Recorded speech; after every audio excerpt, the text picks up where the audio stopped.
So in 2016, the Trump administration got rid of an Obama-era policy called the White House Council on Limited Girls.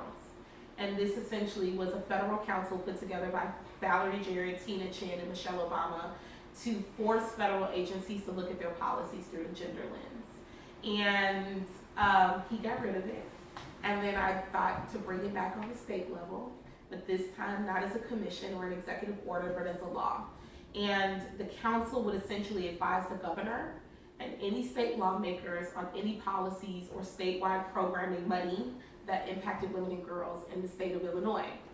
And when I started it, everybody was like, Kina, you're never gonna get this done. Bruce Rauner was the governor. We did not have the trifecta that we have now. The House was very contentious. There were a lot of conservatives still in the Illinois General Assembly in the House. The Senate was a little bit okay, but people were like, this isn't gonna make it out of committees. You're asking for transgender rights. You're asking for women of color to be racially proportionate to the state of Illinois to be seated on this council.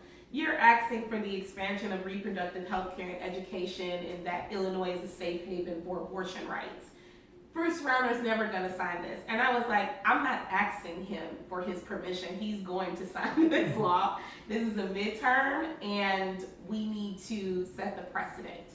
And so I traveled to 68 counties out of 102 in the state, all the way north to Galena, Illinois, down to Cahokia in the Metro East, all across the Quad Cities, and here in the city of Chicago.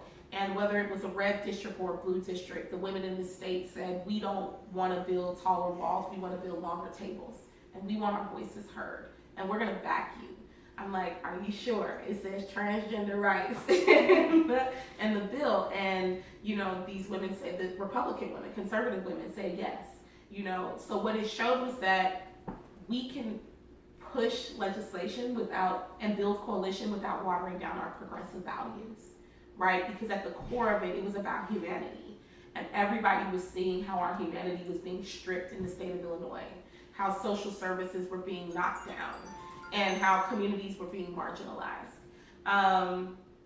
So it goes through committees, and the GOP basically tells me, we're gonna put this on a hot list, which means we're gonna tell all the Republicans to vote no on your bill. I was like, cool.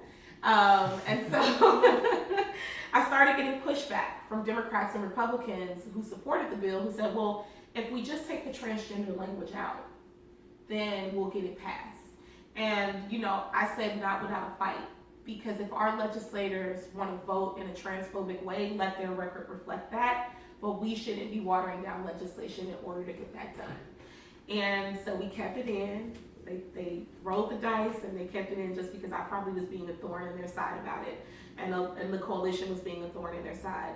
And not only did we get it passed in the House and the Senate, we got it passed it pushed through the governor's office, and he signed it into law.